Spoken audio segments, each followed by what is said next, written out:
¿qué pasaba en el mundo eclesial?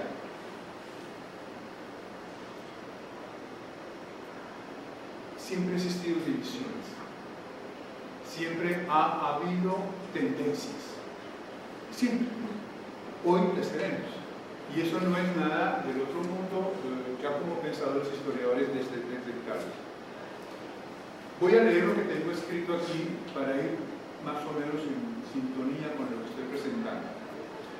En 1159, o sea, el siglo anterior, finales de la mitad, muere un papa que se llamaba Adriano IV. Y como los cardenales no podían ponerse de acuerdo para la elección del nuevo papa, las cosas se complicaron. No salía el humo blanco. ¿Se acuerdan ustedes? No salía. Y pasaban los días, pasaban las semanas, pasaban los meses. No se pusieron de acuerdo hasta que el pueblo les quitó el techo de donde estaban para que el frío y la lluvia los hiciera salir rápido. Dice uno, oh my God, ¿qué es esto? Sí, eso es. Es decir, había que presionar porque las cosas internamente estaban de muchas tendencias. Entonces, la mayoría elige al cardenal Rolando como Alejandro III. Y como fue elegido papa, lo eligieron papa y todo lo demás. Pero la minoría, o sea, un grupito aparte, eligió otro papa. Y eligió un papa que se llamó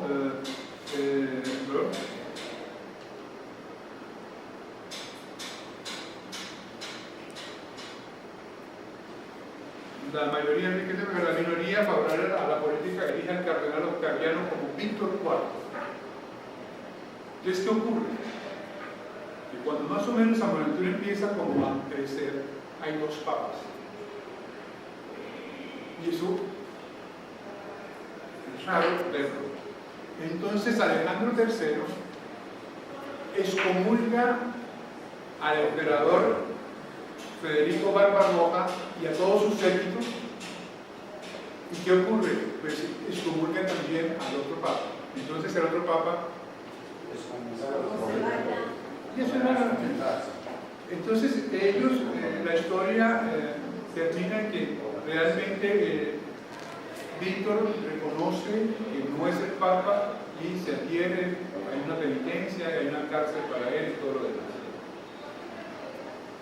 Pero en el momento hay un problema que es político también. Hay una estructura de la sociedad que estaba saliendo del feudalismo y que estaba entrando en el mundo diferente, un mundo nuevo, un mundo, yo quiero que esas palabras van a ser importantes para tener la cena.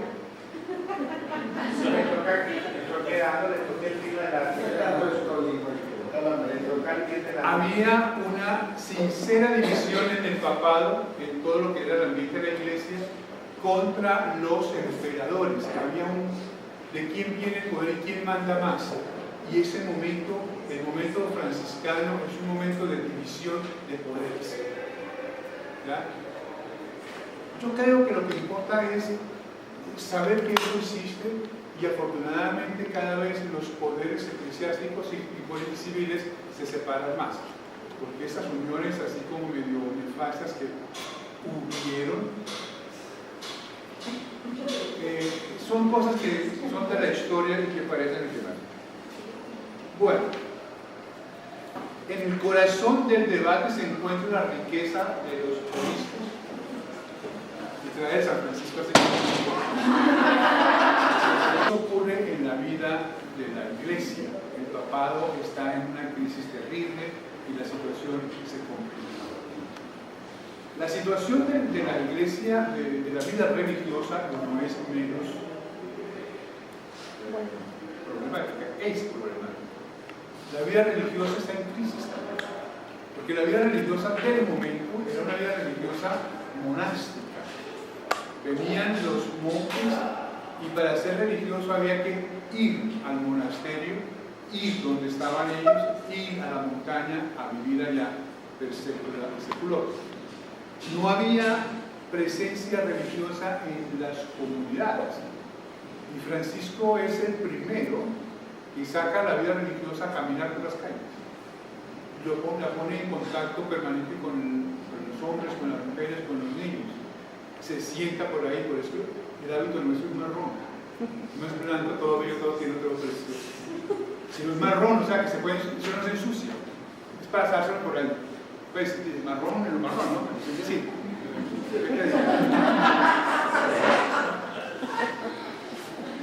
había reglas, la regla de San Benito, la regla de San Agustín, pero Francisco como que eso no le parecía como interesante para él.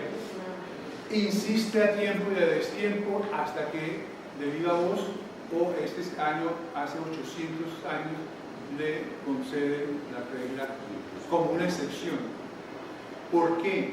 Porque ya después, en el 14, en el 17, prohibieron toda regla nueva.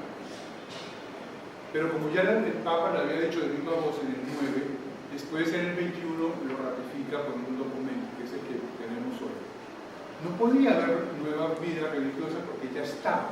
Y si había nuevas tendencias, tenía que acogerse a la regla agustiniana o benedictina. Por eso tenemos cordón, no tenemos correa. ¿Estamos? Esa es la historia. Bueno. Pero lo que más interesa al tema es que en este mundo en que estamos es un mundo en movimiento. En movimiento. Está la comuna que empieza. Ya no hay feudo, sino que hay comuna. Es decir, se convierte así en un lugar donde tiene su organización civil diferente al señor feudal, a quien le tocaba rendir cuentas, tributos, etc. Que va a estar generando el cambio, es el pensamiento que nos va a interesar. San Buenaventura es hijo de su época. Y entonces, cuando él propone una teología, no la propone como que sacada por aquí o sacada de por acá. No, él la propone desde un contexto concreto que está en crisis. Crisis. Otro problemita que tenemos nosotros, decimos estamos en crisis. Pero cuando uno está en crisis, yo lo felicito. Eso es una maravilla estar en crisis. El que no tiene crisis no tiene historia, no hace historia, no vive historia. Yo fui formador en alguna época en mi comunidad y llegó un muchacho. Fer, estoy en crisis. Le digo, oiga hermano, lo felicito, estás vivo. El que no tiene crisis no hace historia. Y esta es su historia, la crisis que está pasando. Crisoien en griego significa cernir, de ahí viene crisis, cernir. Y eso es muy importante, que la crisis se establezca como un momento histórico necesario. Cuando alguien no tiene crisis en un proceso vital, como es la información, por ejemplo, esa persona no sirve para la crisis. La crisis es el hombre que está y la mujer que están en el suelo. En una familia hay crisis, en la vida personal hay crisis, en la vida afectiva hay crisis. La crisis es importante. La vida se le pone a una crisis mañana, tarde o noche. Cernir.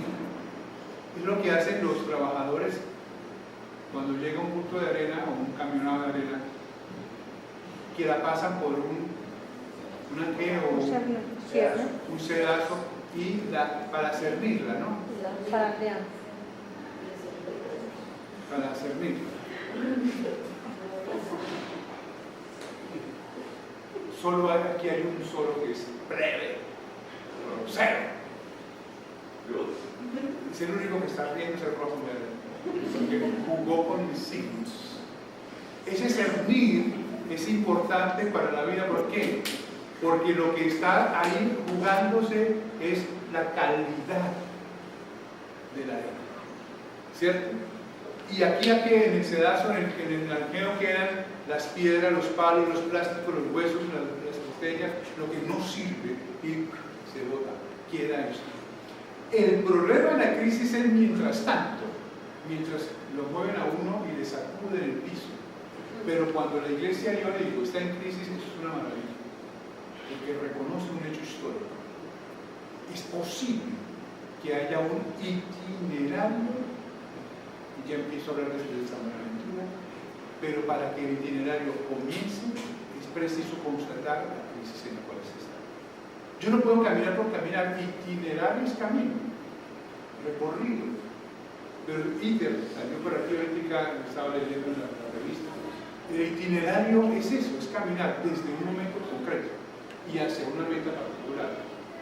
Eso es lo más importante. Entonces, constatar esa situación fue para San Buenaventura muy necesario. Pero yo les estoy contando como una historia, como se cuenta una historia fácilmente a las personas. Pero hay una situación que es de tipo académico que también hace parte de la crisis, que ya es un conflicto teológico importante. Existía en la época las escuelas, las tendencias en la Universidad de París, ya les contaba, ¿no? Y también había celos académicos. Celos porque este fue nombrado, yo no. Celos porque este profesor fue promovido a la decanatura. Celos. Pero esos celos, que son expresión de algo, fueron hasta la conclusión de que franciscanos y dominicos, que eran los mendicantes, es decir, los que estaban de camino, ellos no podían ser profesores de la Universidad de París, porque tenían argumentos teológicos terribles. Claro, franciscanos y dominicos no pensamos igual, a Dios gracias, pero necesitamos saber que esas tendencias se igualaban allá frente al tema de los seculares. Llegaron los mendicantes a la Universidad de París, y ¿qué hicieron? Pues fueron tomando fuerza, y su escuela y su pensamiento fue creciendo, porque era una escuela de pensamiento más cercana, y el itinerario fue cercanía. La pedagogía franciscana es la pedagogía de la cercanía. Eso es importante decirlo y mantenerlo. Y ellos empezaron a estar cercanos de ellos, a estar muy ahí. La primera huelga universitaria del mundo se dio en la Universidad de París. La primera huelga. Y la hicieron los estudiantes para defender a los franciscanos en la universidad. ¿Se dan cuenta? O sea, la universidad estaba en movimiento. ¿Cuál era el meollo de la situación? ¿Qué era lo que estaba pasando allí? ¿Qué era lo que estaba? De parte de la Bianca, hermano, ¿cuál era el meollo? ¿Qué era lo que estaba como en ebullición? Y era una pregunta teológica, pero basada en la presencia de los franciscanos en la universidad. Es decir, vamos a sacar a esta gente de aquí, pero vamos a decir por qué. Y lo dijeron. Están diciendo los franciscanos que Cristo es pobre. Y Cristo, Hijo de Dios, no puede ser pobre. Imposible. Él es el Rey. El reino de los cielos. Él es el Rey. Y como Rey no puede ser pobre. Hoy ya esto para nosotros es una pregunta resuelta, ¿no es cierto? Ya no le paramos tantas fuerzas al asunto. Y sin embargo, la pregunta estaba allí. El voto de pobreza de los franciscanos y los dominicos era el voto que estaba generando la discusión. No puede ser pobre Cristo. Y existió un señor, un sacerdote de cuyo nombre nos acordamos,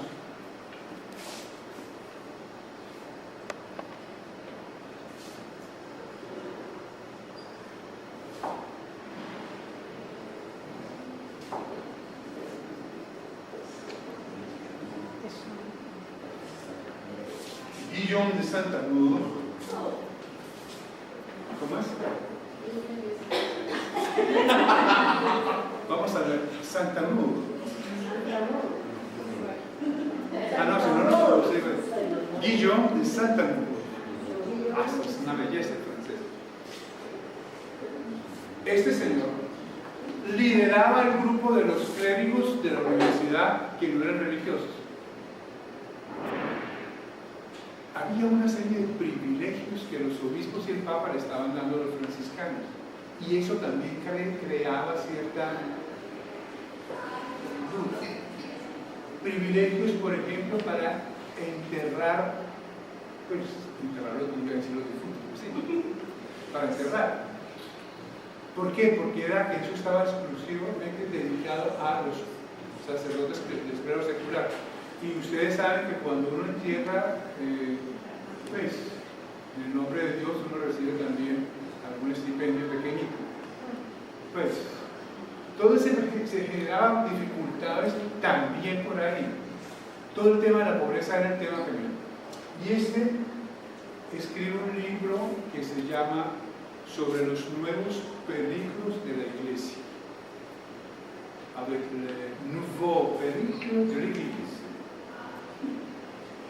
Ella se tapa para que no le pregunten. Los nuevos peligros de la Iglesia. Ojo con ese título. ¿Se dan cuenta? Porque ya eso era, los nuevos peligros estaban llegando, y estaban llegando con Francisco y los franciscanos. Pero a la hora de la verdad, era un problema académico. El pueblo de Dios, eso no le interesaba ni Pisco ni Pascua, porque si eran pobres, ahí estaban. Era un problema académico, era un problema de universidad, era un problema de celos de presencia ahí.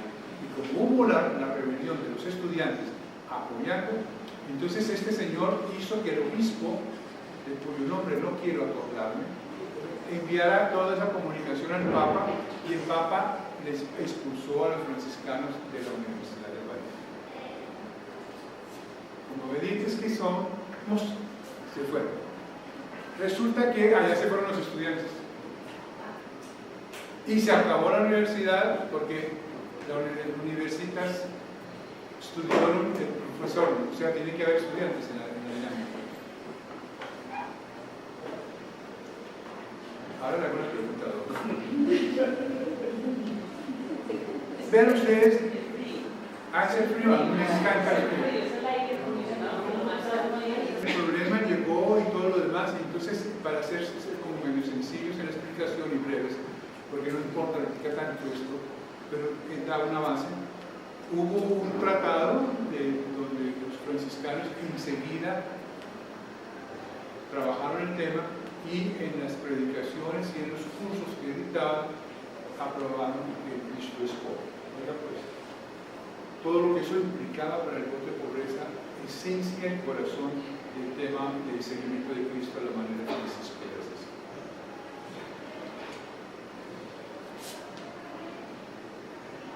Hasta ahí estamos de acuerdo, ¿no? ¿Alguna pregunta hasta acá?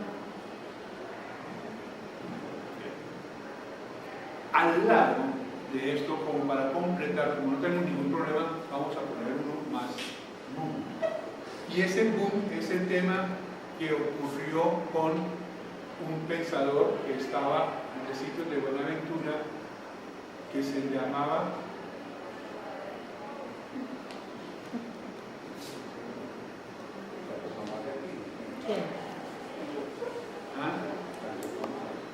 no, antes de Santo Tomás, Joaquín de Fiore.